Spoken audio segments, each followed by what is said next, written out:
அண்ணாமலை அவர்கள் தொடக்கத்திலிருந்தே பாராளுமன்ற தேர்தல் என்று வருகின்ற பொழுது அது எங்களுடைய தேர்தல். சரி, என்டிஏக்கு பாரதிய ஜனதா கட்சியினுடைய தலைவர் தான் தலைமை தாங்குவார். தமிழகத்தில் கூட சட்டமன்றம் என்று வருகின்ற பொழுது பெரிய கட்சியாக இருக்கக்கூடிய எந்த கட்சியோ அந்த கட்சி சட்டமன்றத்தில் தலைமை தாங்கலாம். என்டிஏனுடைய தலைவராக தமிழகத்தில் அங்கதான் சிக்கல். இப்ப சரியா வந்தீங்கல்ல, 21லும் இதே சிக்கல் தான் வந்தது. இப்ப 26க்கு தானே நடக்குது தேர்தல். 26 பத்தி தானே அமித்ஷா அவர்கள் குறிப்பிடுறாங்க. அப்ப 26ல் அதிமுக தலைமையில் அப்படிலாம் வார்த்தைகள் இல்லை. என்டிஏ தலைமையில் என்டிஏ கூட்டணி ஆட்சினா அதுக்கு என்ன பொருள்? நான் என்னுடைய கருத்து தான் நீங்க கேட்டீங்க. இப்போ தான் எங்க கருத்து தொடங்கியிருக்கேன், அவ்வளவுதான். சரி சரி. அதனால எடப்பாடி அவர்கள் கடந்த முறை தேர்தலின் போது மோடி அவர்களை சந்தித்தார்கள். சரி.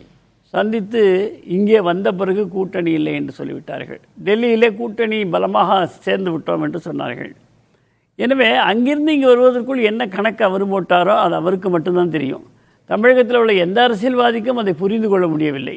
எனவே எந்த நேரத்தில் எடப்பாடி எதை சொல்வார் என்பது தெரியாத ஒரு சூழ்நிலையிலே தான் எடப்பாடி தமிழக அரசியலில் இருக்கிறார் என்பதுதான் கடந்த 3-4 ஆண்டுகளாக நாம் பார்த்து கொண்டு வருவது. இப்ப சமீபத்திய போக்கை எப்படி புரிஞ்சுக்க? சமீபத்திய போக்கு இரண்டு பக்கமும் நான் பார்க்கிறேன். ஒரு அரசியல் விமர்சகர் என்ற முறையில், நீங்க வலதுசாரின்னு போடுறீங்க, இருந்தாலும் நான் ஒரு அரசியல் விமர்சகராகத்தான் பார்க்கிறேன்.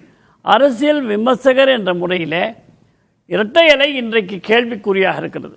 இந்த இரட்டை இலையை பெறுவதற்கான நயவஞ்சகமா என்ற கேள்வி கூட எழக்கூடும்.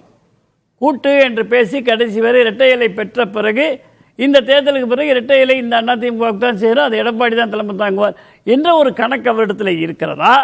இது என்னுடைய ஐயன்தான். என்ற கணக்கு இருக்கிறதா? ஆக இந்த நயவஞ்சகமா அல்லது திராவிட முன்னேற்ற கழகத்தினுடைய அராஜக ஆட்சியை அகற்ற வேண்டும் என்ற ஒரு நல்லெண்ணமா? இந்த 2 கேள்வியை நான் கேட்கிறேன். அதான் இபிஎஸ் அவர்களே சொல்றாங்களே, எங்களுக்கு எதிரி திமுக தான். இதுவரை எதிர்ப்பதற்காக நாங்க யாரோடு வேண்டுமானாலும் கூட்டணி அமைப்போம். உண்மைதான். இபிஎஸ் அவர்கள் கடந்த காலங்களிலே எங்களுக்கு எதிரி திமுக என்று வெளியே சொல்லுகின்ற நேரத்தில் அவர்களுடைய சட்டமன்ற உறுப்பினர்களை கொண்டு பங்காளிகள் 3வது ஆள் உள்ளே வரக்கூடாது என்ற கருத்திலே தான் உடன்பட்டிருந்தார். அதை அப்படி பேசக்கூடாது என்று அவர் கண்டிக்கவில்லை. நீங்க திரு நித்யானந்தன், உங்களுக்கு ஒரு சந்தேகம் இருக்கு, இதை முழுமையா நம்ப முடியல, இந்த கூட்டணி எல்லாம் நம்ம நம்ப முடியலன்ற ஒரு இடத்துக்கு அனுபவத்தினால சொல்லுகிறேன். இப்போ மனமாற்றம் ஏற்பட்டிருக்கலாம், அல்லது செல்ஃப் இன்ட்ராஸ்பெக்ஷன் என்று சொல்வார்கள், தனக்குள்ளே சோதித்து பார்த்திருக்கலாம்.